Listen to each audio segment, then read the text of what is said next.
Pour revenir à cette réunion qui se déroule donc à Genève, c'est la première fois qu'il y a ce genre d'initiative qui est prise depuis le début du conflit. Ça veut dire que la voie diplomatique reste une issue possible, selon vous, Patricia ?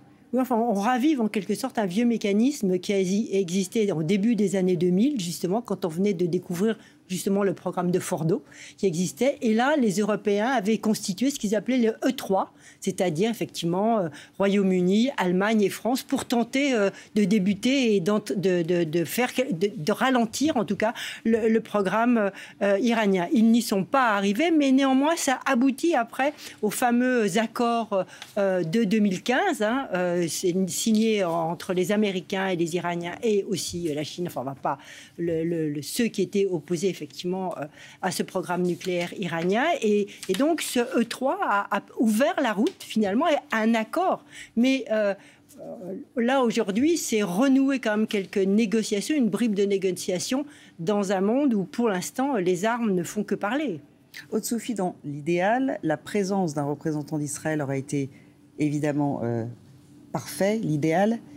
Comment expliquer justement, cela prouve la détermination, l'absence d'Israël prouve la détermination de Benyamin Netanyahou à de toute façon ne pas envisager cette voie diplomatique? Alors, de toute façon, Benyamin Netanyahou n'a jamais eu l'intention d'adopter la voie diplomatique, sinon il n'aurait pas déclenché cette guerre préventive il y a une semaine. Et puis, il faut bien voir que côté iranien, on ne se serait pas assis à une table de négociation s'il y avait un représentant israélien.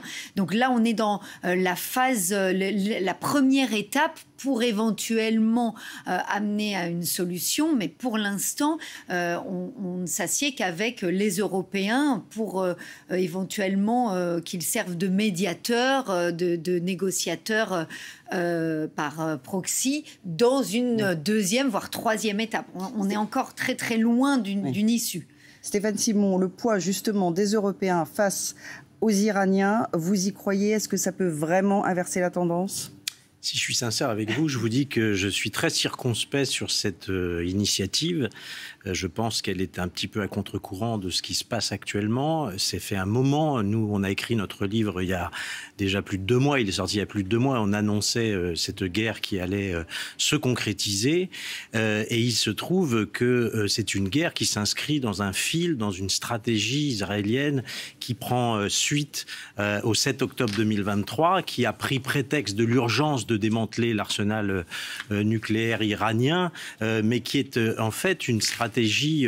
Cette guerre, en fait, elle répond à un objectif qui était clairement exprimé, c'était de mettre fin à ce que les Israéliens appellent la pieuvre, c'est-à-dire à la fois les tentacules que sont le Hamas, le Hezbollah, le régime de Bachar el-Assad qui est tombé en décembre dernier, et aussi les Houthis du Yémen, mais aussi frapper la tête de la pieuvre, qui est ce régime honni des Israéliens, qui est l'Iran de la République islamique, parce que ce sont quand même deux peuples très cousins, très fiers d'avoir une histoire commune.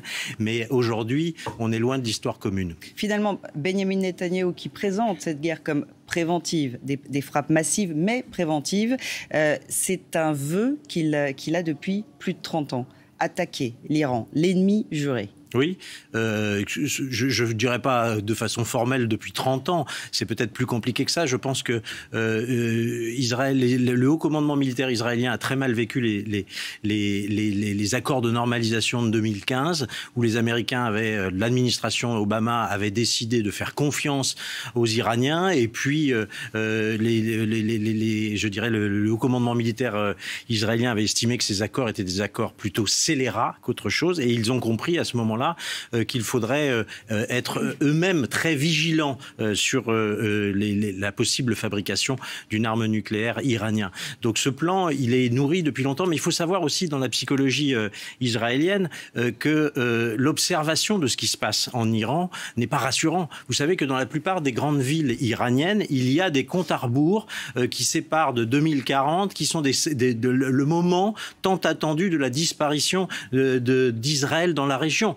La finalité de l'Iran, c'est quand même depuis très longtemps d'en finir aussi avec Israël. Donc ce sont des pays qui se détestent aujourd'hui.